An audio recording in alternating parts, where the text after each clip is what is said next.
welcome everyone this evening to our College and Career Night hosted by the West Orange High School School Counseling Department.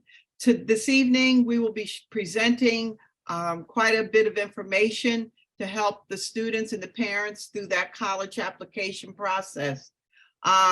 We kindly ask that if you have any questions throughout the presentation, please type them in the Q&A. And joining us this evening are two school counselors from the high school, Mrs. Furey, who will be presenting this evening, and Mrs. Fernandes-Perez, who will be addressing the questions that you will be placing in the Q&A. All questions that you have, we will make sure that we answer them all by the conclusion of the presentation. Tonight's agenda, we're going to focus on post-secondary options, the college application process, standardized testing, PSAT, SAT, and ACT, financial aid and scholarships. So at this time, I'm going to ask Mrs. Furey to take over the presentation, and thank you to all for coming out this evening. Thank you, Ms. Butler. Do you think, Ms. Lauren, do you think you could start the PowerPoint, please? Absolutely. Thank you.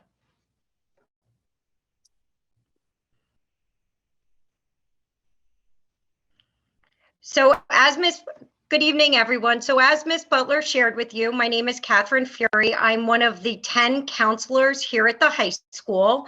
And it has been great to be back and kind of back in the swing of things post-COVID. It's great to see the students in person, and I really feel like we're back in the swing of things of getting to know our students. I know that this is your child's junior year, and freshman year they were quarantined, and then they came back for a little bit time in sophomore year. But we want to make sure that that we have been getting to know your children and meeting with your children throughout the fall time. Just before I get started with the presentation, I don't know why we as counselors went into all of the English junior classes prior to the holiday break. And the purpose of us going into those classrooms and presenting to them was to share this information with them. So they were given an overview of what will be presented this evening. In addition, we also gave them a copy of their transcript so they could see where they were in terms of their grades and GPA and credits. And then you will have an opportunity after this evening, if you would like to set up an appointment individually with your child's school counselor to talk more specifically about your child's individual plans. So this is an overview. This is going to be a lot of information, but I'm going to get started. Obviously, I'm not going to read verbatim each slide, but I am going to touch upon some important information that we think is important for you to know now. There are links on all of these slides. So this presentation will be shared out on our district website, in addition to the West Orange High School website. So let's begin by discussing what are some post-secondary options for your child. The first option would be college, which would mean either a 4-year college or a 2-year college as a community college to begin. If you start with a 4-year college, which we're going to talk more in detail about this evening, there's more of a process to doing, to applying and to getting everything ready to send to these individual colleges. A 2-year college, anyone that graduates from high school can start at a community college, and many students do choose to do that because college, as you are all aware, is very expensive, and it's just an option for students to pay a little bit less money, get their core courses taken care of, and then transfer to the 4-year university.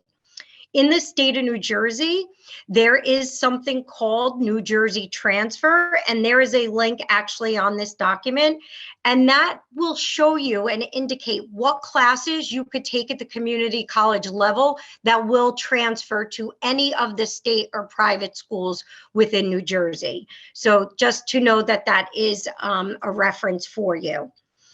Another option outside of the traditional college would be trade or technical schools. Those are more hands-on specific training in an area. So that would be students who might want to go and become an electrician or an auto mechanic or cosmetology. And they typically go to a program which lasts anywhere from a year to a year and a half, where they train specifically in one area. We have a link here that provides you with information to different technical schools and programs within this area as well. In addition, we also have information for students who might be interested in going into some branch of the military, whether that be going to an academy such as West Point or the Naval Academy, Air Force, or joining a branch. So there is a different process for that. If your child is interested in one of the academies that I mentioned, that even is a little more specific in terms of applying. So it's best to find that information out sooner than later. And then the last option is employment. Some students will take a year off. Some might do a gap year, travel, do a specific program, or others will enter the world of work. So there's a lot of options for students after high school, and we just want to make sure that every student that walks out of here in June of their senior year has a plan in place.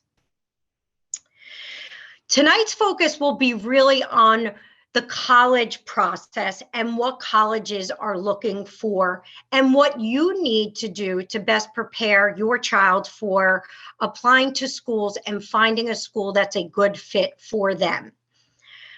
So the first thing that colleges look for with a student when they look to evaluate if they will accept them into their university or not is the GPA and transcript. And that's the most important document.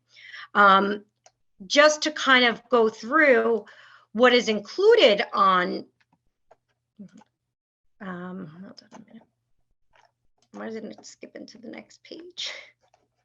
Hold on, I'm just trying to get to the next page of the video, to the website. Lauren, I'm sorry.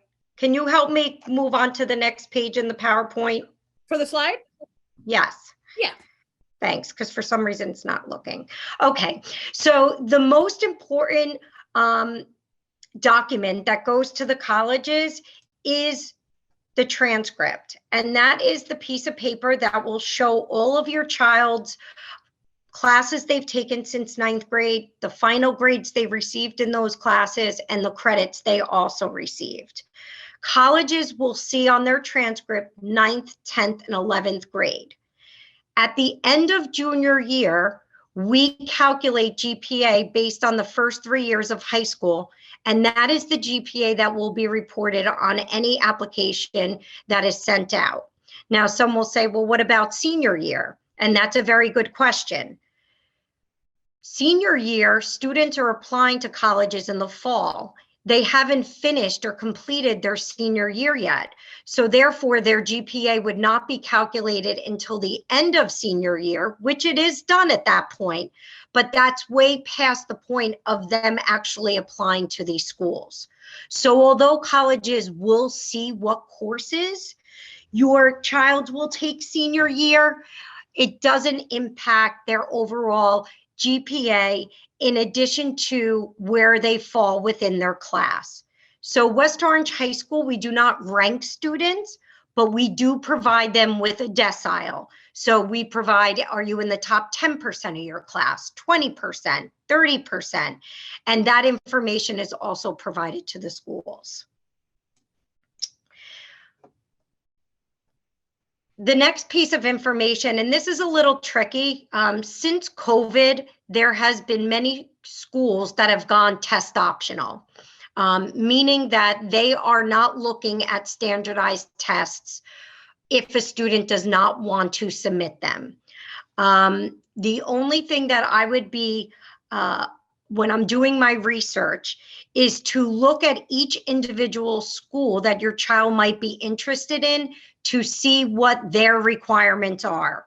Because some schools will continue without having standardized test scores as part of their admission, but there are some schools that starting the class of next year, which would be your child's class, will want to have standardized test scores sent as part of the application process. There are also some states, typically Florida, Georgia, that they are and have always required testing as part of their admissions criteria.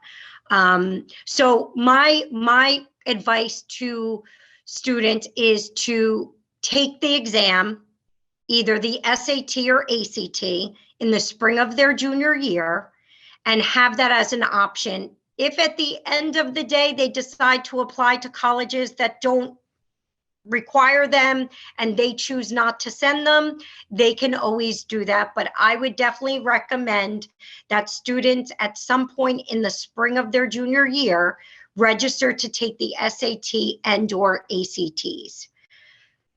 Students are responsible for doing that on their own.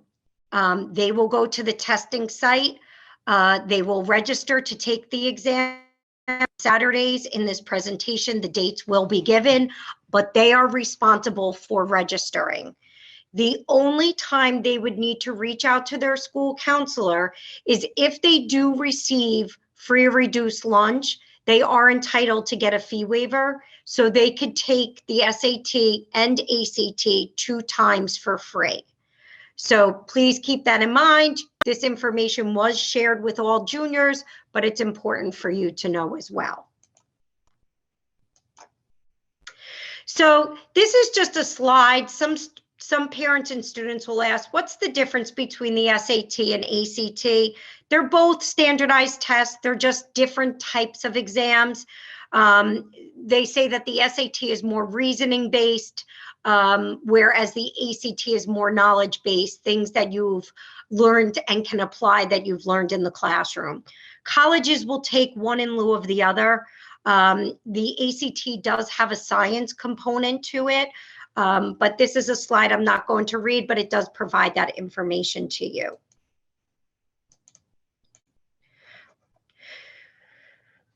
So on this screen, we have the SAT test dates. So there's a March SAT coming up. It is being offered at West Orange High School on March 11th. There's also one on May 6th, and then there's one in June that will also be offered at West Orange High School. The registration deadlines are in the middle, so keep in mind if your child is going to be taking the March 11th test, they must register by February 10th to make sure that they get a seat here at West Orange High School. There's also the link to College Board to do that registration. And here we have our ACT test dates. The ACTs, again, February 11th, we will have the ACT here at West Orange High School. That deadline has passed, but there are 3 additional dates this spring, one being in April, one being in June, and one being in July. We will offer the ACT at West Orange High School on June 10th, and you would need to go to this link again to register.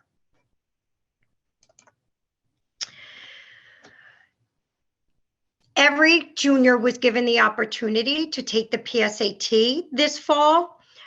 Students were given information on how they can access their PSAT scores in the beginning of December.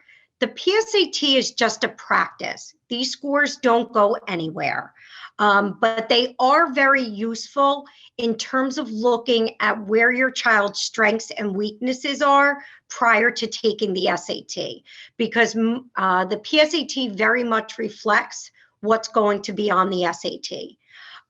So I always tell my students, more so than the score, what's more important is they look at the information that is provided to them on their score report, which provides them with an overview of areas that they might need to focus on when preparing for the SAT. Any student who took the PSAT does have the capability of uploading their results to Khan Academy and get a free personalized study plan based on how they did with Khan Academy. So it's a really useful tool if your child did take the PSAT and they want to do some preparation and work on areas that they might identify as something that they need to do prior to taking the exam. We do have a link here to understanding the PSATs and also how to upload and take advantage of using Khan Academy, for preparing for the SAT. Testing accommodations. Some students who have a 504 plan or an IEP that are entitled to testing accommodations in school and on state testing can qualify to get some accommodations on the standardized tests for ACT and SAT. My advice would be just to reach out to your child's case manager or school counselor to make sure that process has been in place or your child has been approved to do so prior to registering them for the exam.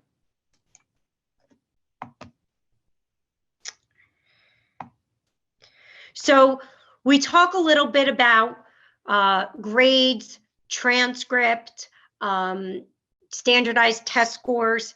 The other piece that colleges will look at is what has your child really done outside of the classroom? What makes them stand out? Are they involved in music? Are they involved in athletics? Do they work? Do they volunteer? They don't need to be involved in a million activities and clubs, but they should have a few activities on their resume that shows that they have been involved and that it's been pretty consistent. I know that, during COVID, that was a deterrent freshman year, even into a little bit of sophomore year, but hopefully over the last year and into this summer, your child can focus on things that may be of interest to them. For example, they're interested in working with animals. Perhaps they go to the animal shelter or they volunteer, at the animal hospital, or they are a volunteer at St. Barnabas Hospital if they're interested in anything with nursing or, medicine. So there are ways to get involved, and summertime is a really great time to do that. So on every application that your child will fill out and submit to colleges, there will be a section that they will have to identify, things that they've been involved in. And again, it should be things that they are interested in, not just putting things on there to pad their resume, but something that is of interest to them. We do have a link to a sample resume here, and that can also be documented as we have shown the student in Naviance. So what should you look for in a college? Sometimes we lose sight of this. We're always worried about what the colleges will look for. What should you really be focusing on when you're looking for a good fit for you to continue your higher education? And there's a lot of factors to take into place. Okay. And what might be an ideal fit for you might not be an ideal fit for your friend or a family member. There's a lot of factors that take place. And a lot of it can be from what you're interested in studying, to the size, to how far you're willing to go away, to how difficult it is to get into the school, to how expensive it is. You know, some schools are ranging up to $80,000 a year to go to. And as a family, you need to make a decision on what's best for your family moving forward through the process. So sometimes students will ask, well, where do I begin? I don't even know where to start my research. I know I might want to go to a school 4 hours away. I might want to study nursing per se. We provided the students with these two research-based web programs, and I use them all the time. They're very useful. One being the college search on the College Board website, and one being the Naviance Super Match. And what's nice about it is you could go into one of these or both websites, and you could put information in based on what you're looking for. So like I said, you're looking for a 4-year school. You're not looking for more than 2 hours away from West Orange. You are looking for a school with diversity or a school that has a specific athletic program. And they will give you a list of schools. It's a good starting point for students that really don't have an idea, or maybe have not thought about this and kind of don't know where to begin. This is probably the best starting point for them. Research is really, really key, and that should be going on now in their junior year. I find, I've been doing this a very long time, and I find my students that are most prepared and most confident about this process are students who have not only done their research, but have gone to visit some schools. And I understand some schools might mean, across the country, or, a plane ride away. You don't even need to go that far. But if you take your child to a large university or a technical school in the area, or a small, private school, they will get an idea of what they're looking for within that college or university. It's very difficult to find if a school is going to be a good fit if you don't have that experience. So we actually encourage students to go and to visit schools. So during their junior year, they are allowed to miss 5 days of school, as long as they bring a letter back from the college or university stating that they were on a visit there to go visit schools, and an additional 5 college visits in their senior year. Some students, some schools will have open houses on the weekends during the springtime, which students are encouraged to go to. Sometimes you have to go and set up your own tour, and that could be done individually through the college. So it just varies in terms of the opportunities each college is providing. But I would say this spring and even this past fall, majority of schools have started again having on-campus visits and open houses, which we weren't seeing in the past due to COVID. So we definitely would recommend doing so. We also have linked to some virtual college tours in case there is a school that's very far away that you might be interested in looking in. We do have links on here as well. And we are happy to announce that we will be having our first college in-person college fair at West Orange High School since COVID on April 20th, which we have invited many college representatives to come that evening. So mark your calendars that will be a good opportunity for students to come and walk around and speak to college reps to get some more information about schools that they might be interested in. There also is an in-person college fair, which is a little bit on a bigger level. This is in Edison. It's on March 8th, and there's 2 sessions. You sign up for either the one in the morning or the one in the evening. And again, it's kind of similar to, on a smaller scale, of what we do at the high school, but in a larger capacity. So if you are interested in that, we do have the link in this presentation to register.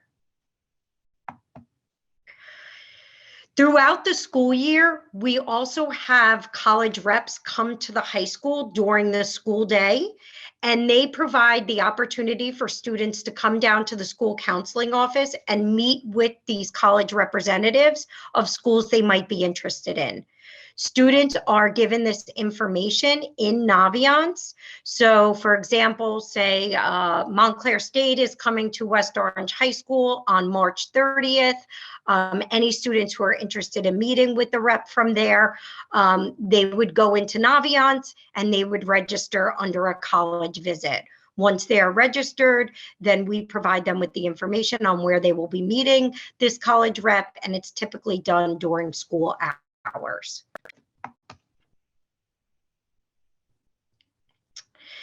Other factors to consider in the college search would be if your child has received accommodations through an IEP or a 504 plan at the high school level. Every college and university does have a support services office on their campus. However, depending on the school, it does vary in terms of the level of support that students will receive. So, that could vary from a student just going to an office to receive extended time or other accommodations that they receive throughout high school to a more comprehensive program that they might be provided with at the college level. So when meeting with your school counselor and your child's case manager, it is something to discuss and to bring up, because that might be something that you should take into consideration when you are looking at colleges. Another factor is if you are, or if your child is planning to play sports on the college level. So if your child is interested or is being recruited to play Division I or Division II at college, they must first register and clear through the NCAA eligibility center. And it's highly encouraged that they do that prior to the end of their junior year. So they would need to go on to the registration, fill it out, because they will need to clear academically to be able to participate at the college level, either in a Division I or a Division II program. So once we do all of our research and we have an idea of what we're looking for in colleges, we might have done some college visits, then we go into, well, how do we apply to colleges? The college application, most of it will not begin the actual filling out of applications until the earliest would be August, because many schools will not open up their applications that will be completed online until probably around the first week of August.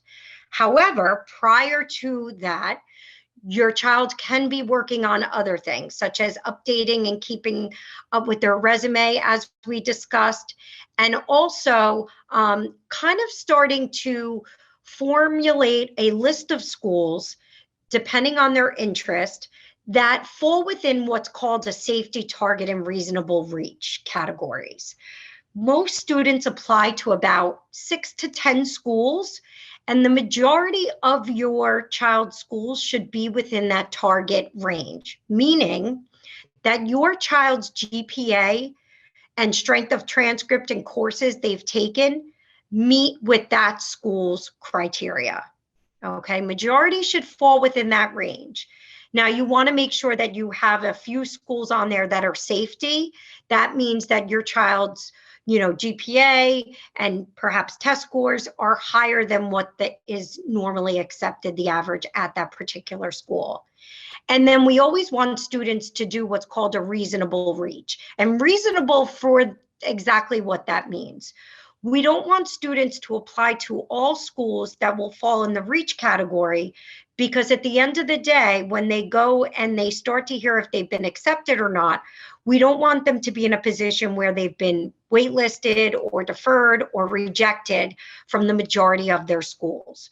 So you have to be very, very careful when you are doing the research of these schools to make sure that you do have enough in each category, with again, majority falling within the target range.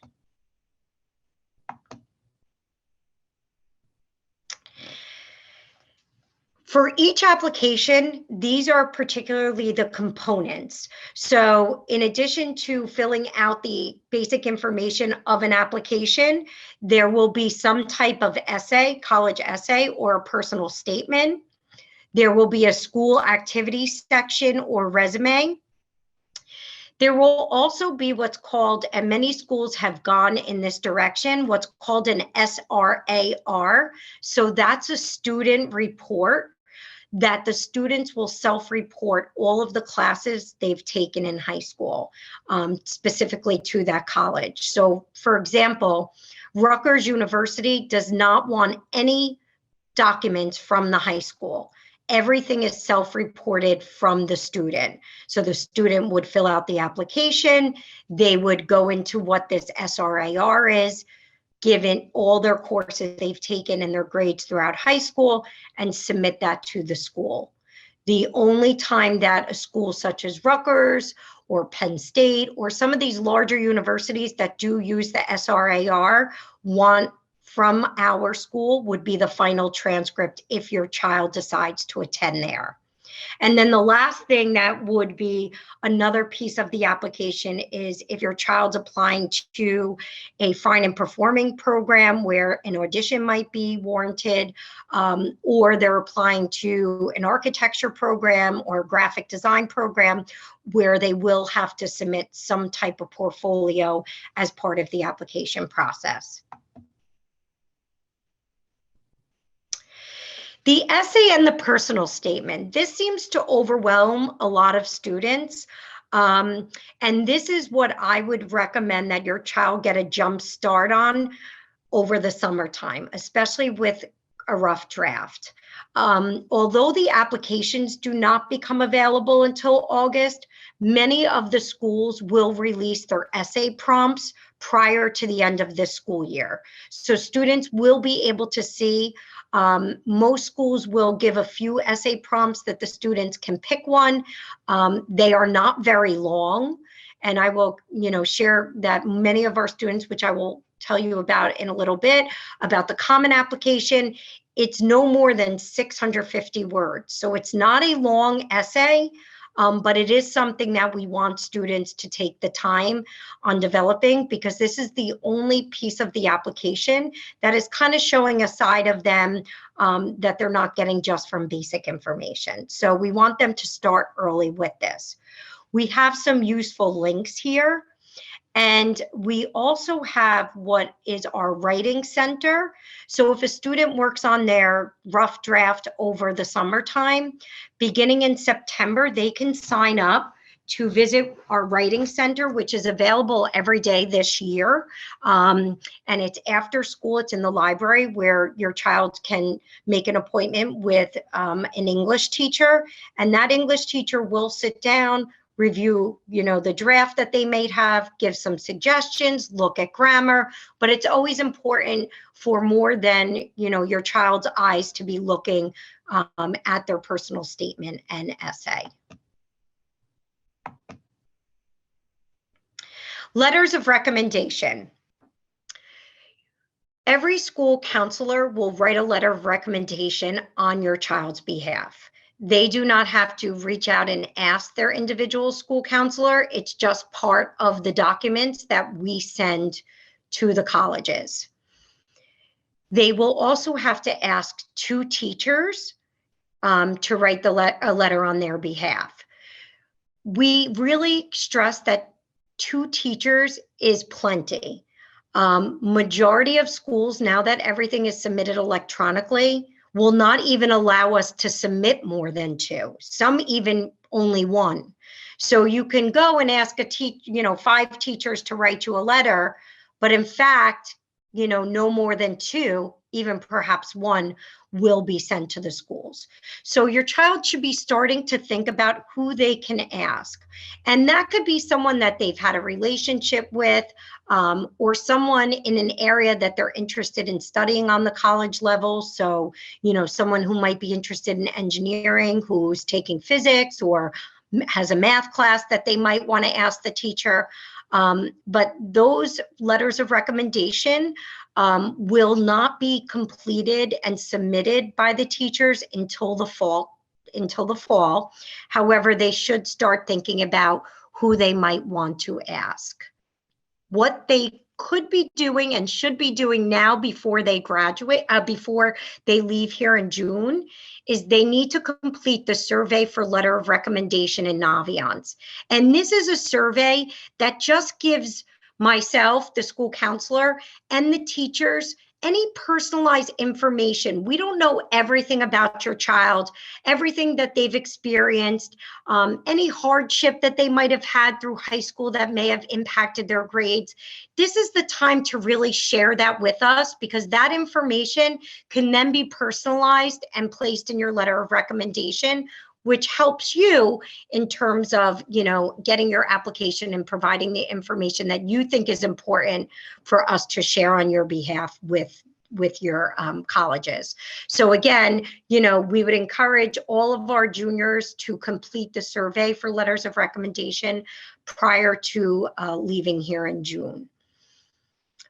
Just looking forward, once we come back in the fall time, every school counselor in the first 3 weeks of school, or by the end of September, will meet with your child to go over again exactly what needs to be done to kind of pull the whole application process together.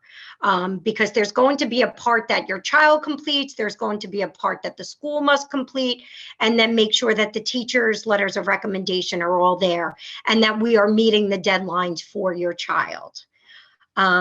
So just some things to consider when you're looking at colleges. You will see different application deadline options. And I'm just going to go over quickly what they mean. Early decision is a deadline that is binding, meaning that you apply to one school early decision. And if you get into that school, you are making an agreement that you are going to withdraw all of your other applications and you are going to that school. Okay. A lot of students say, well, why would I do that? That seems, that's a big commitment. Well, it can work in the student's advantage because, again, when you're applying to these colleges, they don't know if it's your first choice or your fifth choice. But when you're applying under the early decision guidelines, you're telling them, you are my first choice. If you accept me, I'm coming there. So if there is a school that you are 150% sure of that if you got in that you would attend, you might consider applying under early decision. Early action just means it's non-binding. You apply early. Those deadlines are usually in November, either November 1st or the 15th. You get your applications in early, and you usually get a response around the holiday time if you've been accepted or not. So you can apply to as many schools under the early action umbrella. And again, you don't need to make a decision if you're going to those schools until, typically in May, when the regular admission students have to make their decision as well. Regular decision, again, is just meeting that deadline of usually a January 1st, January 15th, February 1st deadline. And you typically get a response sometime in March and April if you have been accepted. Rolling means that once they receive your application and it's complete, it goes to the committee, and within a few weeks, you could get a response if you've been accepted or not. And lastly, sometimes you will see a priority date. And priority dates are usually given to make sure that if you perhaps might be applying to an honors college, or you might be interested in getting some type of merit scholarship, they will tell you that you have to apply by the priority date. So like, for example, Rutgers priority date is December 1st. So if you are going to want to be considered again for their honors program or any type of merit scholarship, you must meet that December 1st deadline to be considered. Like I said, most applications will become available on August 1st, and everything is done electronically and online at this point for you to apply to. Like I tell my students, a more productive summer, a less stressful fall. Some of you are going to be coming back. You're going to have a busy schedule. You might play a fall sport. You might be in the marching band, and your time is, you're busy. So if you could get working on those applications over the summer and kind of start doing that and taking, that initiative, you're going to feel way less stress when you come back here in September. So the Common Application. The Common Application is probably the most used application by our students at West Orange High School. And this is an application that hundreds of schools, approximately 800 schools, accept. And what's nice about the Common Application, instead of going to each school's individual website and completing their online application, you go to the Common Application, you fill out that application once, you write your personal essay once, and you could disperse that application to as many schools on there that you are applying to. Now, there might be some more supplemental questions, but it's just a user-friendly application, and it seems to work very well between the schools receiving the students' documents in addition to them receiving the documents that we will provide to the school. So as the school counselors share with students, if a few of the schools that your child's applying to is on the Common App, we would highly take advantage of using so. And there's no disadvantage of using it. Some students will say, does it look, less if I don't use the school? They would prefer that you use the Common App. They're on there for a reason. The Coalition is another type of application. This came out, it launched in 2016. It's another application. I don't think it has taken off in terms of popularity as much as the Common Application has. I have very few students use it, but it is an application that some schools do accept. And we just want students to be familiar if they do see that as one of the options when they are looking at the colleges and how to apply. And again, there's links to all of this as well. There's also what's called the Common Black College Application, and these are for our HBCU schools. Not all HBCU schools are on this application, but students will choose to use this if they're looking at some of the HBCU schools. And what's nice about it is you pay a one-time application fee, and you can apply to as many schools on this application. So again, it might be something if your child is looking at some HBCU schools to consider. So this is the big question. How do I pay for college? As a parent of a child in high school myself, I'm often pondering about how expensive higher education has become here in the United States, and to really think about what is best for your child and family when it comes to be paying for higher education. So there are two need-based organizations that you will need to apply to for financial aid. The first one being the FAFSA, which is the free application for federal student aid. And that is federal money. So beginning October 1st, you will be able to go online and complete this FAFSA application.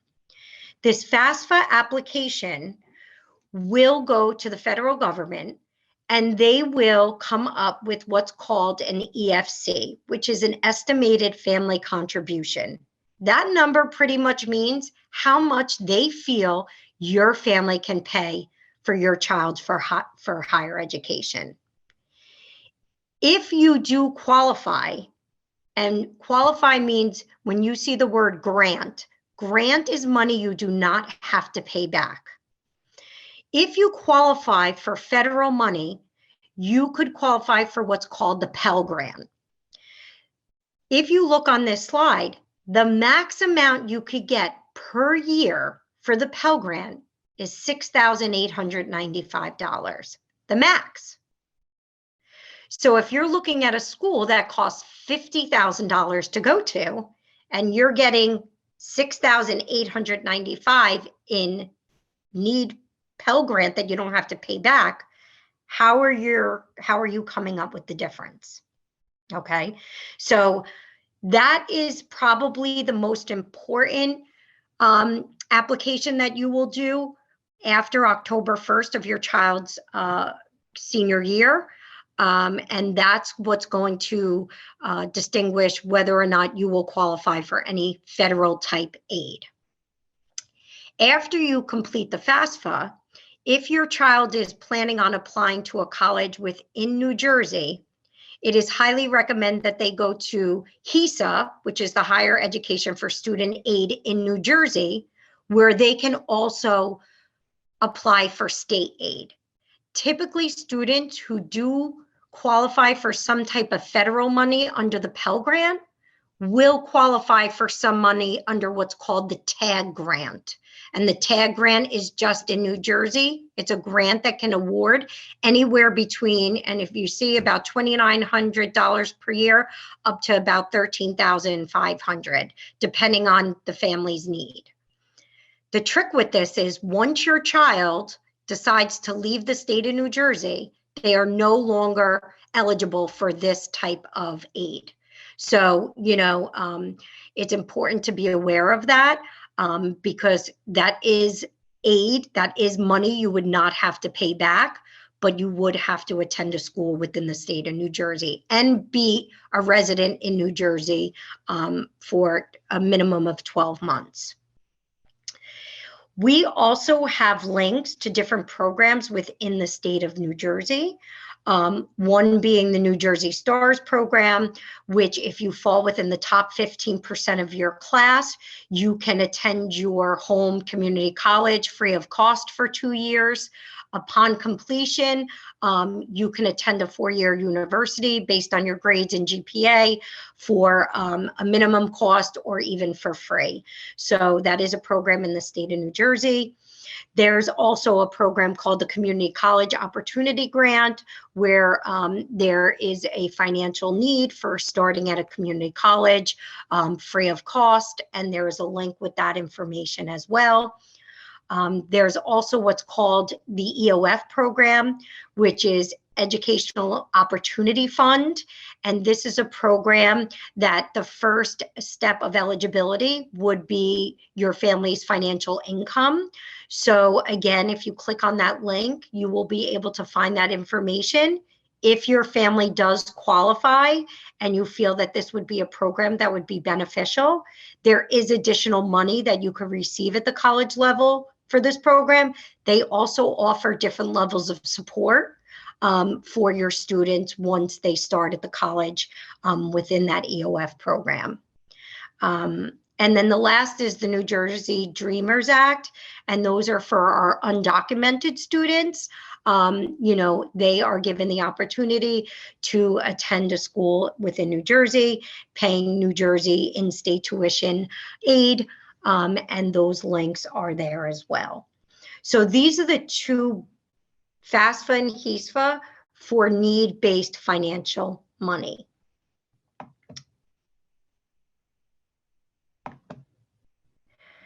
We want to just share that some schools, when you're looking at their financial aid information, will ask for the CSS profile. This is an additional document that is provided by College Board, and it's just basically asking your family for more financial information. So just be aware if you're looking at a particular school and they're saying that the CSS profile is another required document, that is something that you would have to go onto the College Board and complete in addition to the FAFSA application. And then scholarships. A lot of students will say, how do I get a scholarship? How do I look for a scholarship? Many schools, you don't have to specifically apply for the scholarship. Applying to the university is what would make them eligible or not. So when they apply to a school, for example, Seton Hall University, they apply to Seton Hall, they send in their application. Seton Hall reviews, their academics, their whole admissions profile. And upon acceptance into Seton Hall, the child might receive an email or a letter that states, congratulations, Johnny, you have been accepted to Seton Hall, and we are going to provide you with the presidential scholarship. And this is going to be $10,000 a year towards your tuition. So that would be something that students don't have to apply for. It's just automatically given based on their profile when they apply through admissions. I will share with you that I find that more of the private schools, the more expensive schools, are more willing to provide merit scholarship because they have to compete with the public universities. So, they have to draw down their cost if they want students, to come and be interested in attending their schools. So they are more apt to give this type of merit scholarship. The public universities might give a little bit, but they're not as generous as some of the private organizations. I tell students, don't not apply to a school because of the overall price tag, because again, you just don't know. Sometimes they can get merit scholarship, and when they compare, their public university acceptance financial aid award versus their private financial aid award, they could be very comparable. So, just to keep that in mind when you're looking at schools. There are also private scholarships. We do provide students. There are certain search engines where students can go in, such as FastWeb or Niche, or even on College Board. They could give information about them. I have a 3.0 GPA. I'm looking to study this. My ethnicity is this. And the colleges will, these search engines will match them with colleges that they might be interested in applying to. But it's a lot of legwork on the part of the student. They have to be willing to do the research, fill out the applications. Many times there's an essay component to it. So again, that really needs to be the student being in the driver's seat with searching and looking out for these individual scholarships. In the guidance office, we do have what's called a Google Classroom scholarship site, and every September our senior class is invited to join. So any scholarships that come through the guidance office, we post on the Google Classroom. So every senior will get an email. In addition to, if they log in or they just click on their classroom, they will be able to access any of those scholarships. And typically there's a link to the application. So that is something that we do provide for our seniors in the beginning of September. We also do a listing in Navient, and we also have a guidance newsletter that includes this information as well. The West Orange Scholarship Fund is an application process that typically comes out around February each year. It opens students to apply. It's one application, and it can open them up to a variety of different scholarships. We highly encourage students to apply. So again, a lot of the local scholarships that come through, West Orange or the county or New Jersey, typically you'll see a lot of them coming out after the holidays of a student's senior year. We do offer 2 financial aid workshops in the fall. One of them being that we actually have a college financial aid rep come, and parents and students can come and bring their tax information, and the person will actually help them complete the FAFSA so they can walk out that evening with that application complete. And then we do have another evening where it's just an overview in more depth of financial aid and kind of how that works in regards to receiving your financial aid award and what that means. So just to keep that in mind, that will be coming up in the fall time. So wrapping up and looking forward, currently, we shared with the students what are the responsibilities of the student and what are the responsibilities of the counselor. And the student's responsibilities are very important in this process. It is not a process that they could, not do their research for or watch deadlines. The counselors are there to help them. They are available every day during lunch. I could say for myself, a lot of my juniors have already reached out to me and have met with me and kind of just explored options based on what they're looking for. But really the student is in the driver's seat in terms of what their plans are going to be, and to reaching out and finding and using those resources to help them be in the best position to have a plan that fits their needs once they leave here after their senior year. I think it's important, and this is probably my favorite slide about the college process. Keep things in perspective.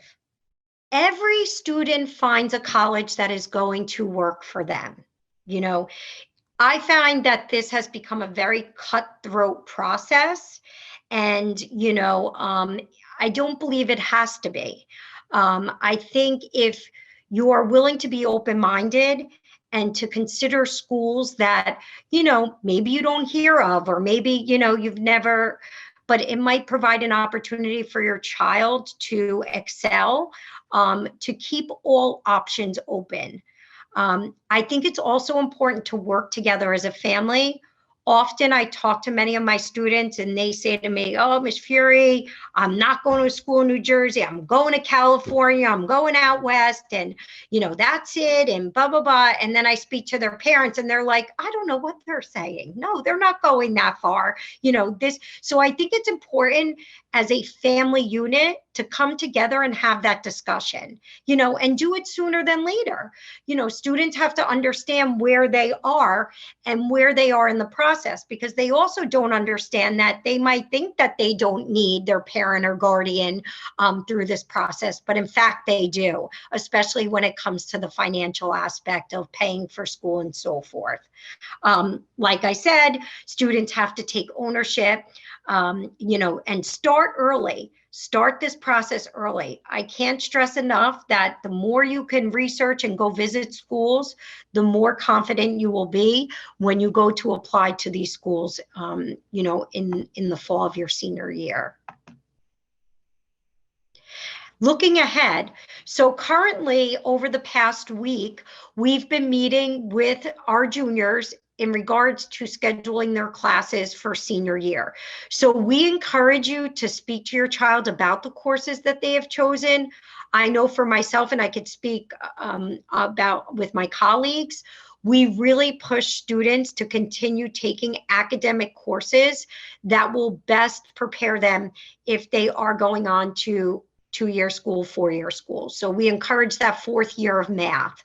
We encourage them to perhaps try another academic elective that might be of interest to them, such as psychology or philosophy. So that is happening now.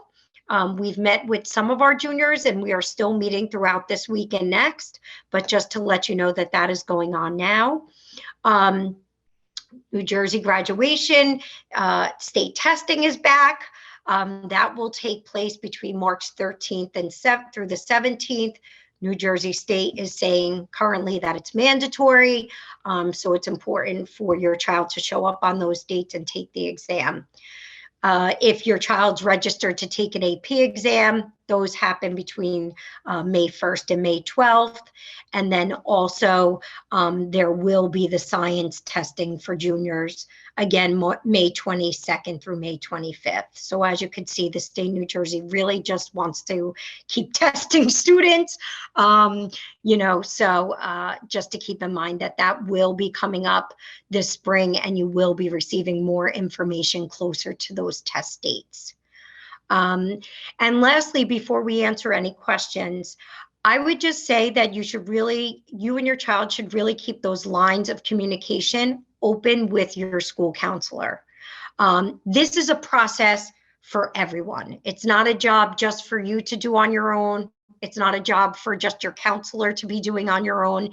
It has to be a collaborative effort.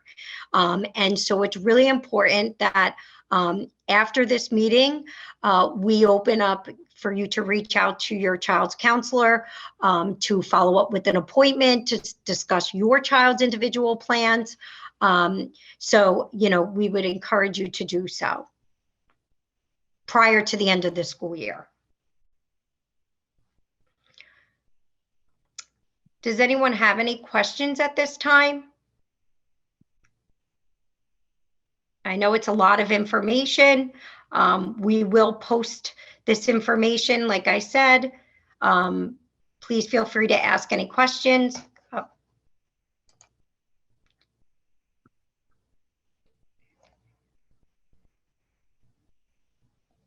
So the question was, if a college application student's career and resume is updated, added to after the application was already submitted, will colleges see it, or does another application have to be sent? So no, they would have to have everything on that application prior to pressing that submit button. So, there's not a place to go back to revise. Once it's submitted, the only way to update or add something would be to email the admissions, and let them know that perhaps maybe you won an award after you applied, or, you got into a specific program that you might want to highlight after you have submitted your application. But once it's submitted, you do not have the availability to go in and change anything on the application. So you have to make sure that, it's perfectly done well prior to pressing that submit button. The next question is, where will this be posted? We will provide this information, the presentation, as well as the video recording, to each one of the school counselors, and they will post it in their Google classrooms, and they will send it out to their students. We will also post it on Naviance. It will go out via Naviance tomorrow, so you can look for it there. And we will also post it on the West Orange High School website.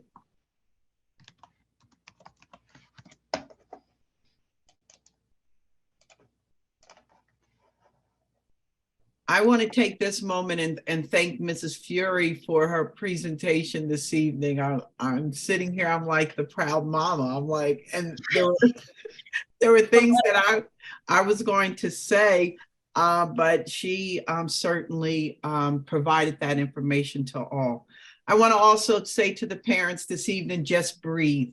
I know that it's a lot of information that Mrs. Furey has provided to you this evening, but I say just breathe and plan. Have conversations with your sons or daughters so that you can begin, if you haven't began the process of thinking about it and making that plan, now is that time to think about it and to make that plan. As Mrs. Furey stated, it's very important that you're communicating and collaborating with your school counselor. Your school counselor plays a very key role in this process. It's extremely important that you're communicating and collaborating with the school counselor as well. So there's just a few more questions. Someone asked about taking AP courses in their senior year. If your child has been recommended and they have an area of interest within that, curriculum or instruction, history, science, and they want to continue taking a challenge within that AP course, I recommend doing so, because although they don't necessarily see the grades, they will see the senior courses that your child has chosen to take senior year. So especially if you're looking at the more competitive colleges, they're going to want to see that they've continued taking the most rigorous courses that your child can take into their senior year. I will say more so than not, colleges will reach out to the school counselors and ask to see their first marking period grades, even up to their mid-year grades, prior to making a decision. So, again, just keeping that in mind, that you do want to make sure that the strength of the senior courses is still there going into your senior year.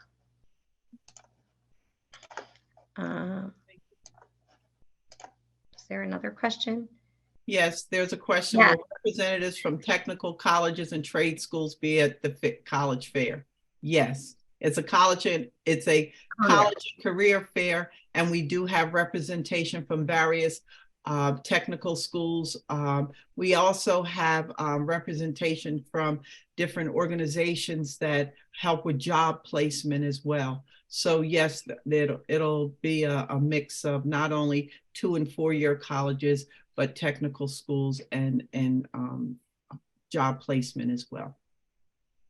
And I would also encourage you to go see some of them, because sometimes, we just had, Ms. Butler can say, we just had a program come in and speak to us about their automotive tech and their welding program right in Bloomfield, and their facility is amazing. And the programs they have to offer, it might be something that piques your child's interest, so again, it would just be a day of going to do a little visit and seeing what those different programs have to offer. Someone asked, does taking the ACT, SAT more than once have a negative impact? No, but they're a long exam. I'm not going to lie. They're very different from when we took them back in the day. They're almost a full school day long. And so I would say, 2 times is the average that students take it. 3 would be the max. There's no negative in taking it more than once, because you can say you take the exam in March and then you take it again in June. If you do better on the June exam, you could send just your June scores. If you do better on one section in March and one section better in June, you send both scores, and the colleges will super score. They'll take the highest of, each of the scores and combine them. So there's really no negative impact. It's just, after 2 times, research has shown that the scores usually plateau per se. Someone has asked, do we guide our students on how to maneuver, say, the college fair? We do provide our students with a list of every college, university, tech school, every individual that will be attending. We provide that to our students ahead of time.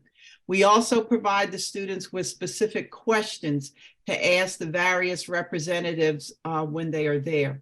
We encourage the students that before that evening that they should take a look at the colleges that are attending, to see which ones that they would be most interested in, and the questions that they could ask them or should be asking them. Yes, we do guide them through that process. We provide them with information that will help to guide them through that process. And, so I would say, yes, we do help them through that process. That evening, most of the school counselors attend that evening, walking some students through the process, talking students through the process, not only students, but parents as well. So they are available there to lead and guide the parents and the students through the process that evening as well. Someone asked a question, and it's a good question. What is the difference between being deferred or waitlisted? When a student is deferred, that means, say they applied early action. The school defers them, meaning that they can't accept them through the early action deadline, and that they are going to defer them to the regular decision pool. So they've been reviewed through the committee under early action. They couldn't make a decision at that point, and they're putting them back in the regular decision pool for their application to be considered again under the regular decision umbrella. Waitlisted means just what that means. They put you on a list and they wait to see how many students actually enroll, usually after May 1st. And if they have any spots open, they work down their wait list to offer, open seats to as many as they can at that point. So that's the difference between the two. Someone asked about early decision and receiving merit money. That's tricky because many of the schools, when you apply early decision, they feel that they got you. So from my experience, they're less likely to offer early merit money through that early decision plan.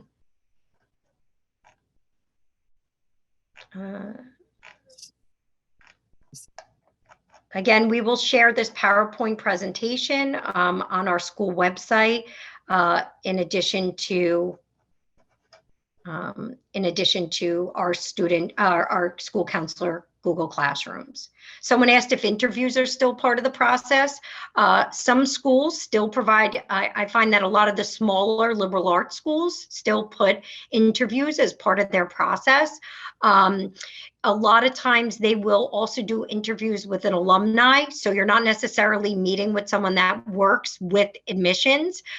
They're typically alumni in the area that will meet with the student and provide feedback back to that admissions office. But there is, for some schools, interviews still part of the process. And if they do offer and make it optional, I would definitely take advantage of that. It's kind of putting a face with a name, and it gives an opportunity for your child to kind of meet one-on-one with someone and make a connection there so they can have someone to contact further down in the application process. We have one more question, and it's when should athletes reach out to schools? So athletes, it's a very different process. If your child's a junior, I would say they should register for the eligibility center, because that's the first thing. If a college is interested in them and there's a coach that wants to reach out to the particular student or to our coach at the high school, the first thing they're going to ask is, are they registered with the NCAA? So that would be the first step. The second step would be to speak to the coach. The coach knows best what level they feel your child could play at the college. So, they have to be honest. You have to have a very open and honest communication with them to say, what do you think the expectation or the reality of me is playing Division I or Division II or Division III? If your child has some schools in mind, they could go to that particular college's website now, and there's always a form on the athletics, say under, swimming, I'm just saying Division I at a particular school, and there's usually an interest form, and they could fill out that form, basically providing that school with interest in that particular sport or that program. So they could start doing that now. It just doesn't mean, if they're in season or it's kind of that blackout period where the coaches can't make contact with students, they might not respond, but at least they're giving their information and getting their name out to those schools that they might be interested in. Thank you so much, Ms. Furey. I want to thank everyone for attending this evening. I hope that we were able to address most of the questions or concerns that you may have as it relates to post-secondary planning, because we're not only talking about the college application process, we're talking about any post-secondary plans that you may be making. If you have any additional questions or concerns, I ask that you please reach out to your school counselor. And they will be able to address questions and concerns that you have specifically related to your sons or daughters. And as I stated, tomorrow, this PowerPoint, as well as the video recording of the presentation, will be provided to all families, either both via Naviance and also from your school counselor. Thank you for attending. Thank you, Ms. Furey, for coming out. Thank you, Ms. Fernandes-Perez, for coming out. And thank you, Lauren, our technical support, for your technical support. Have a great evening. Thank you. Have a great night, everybody.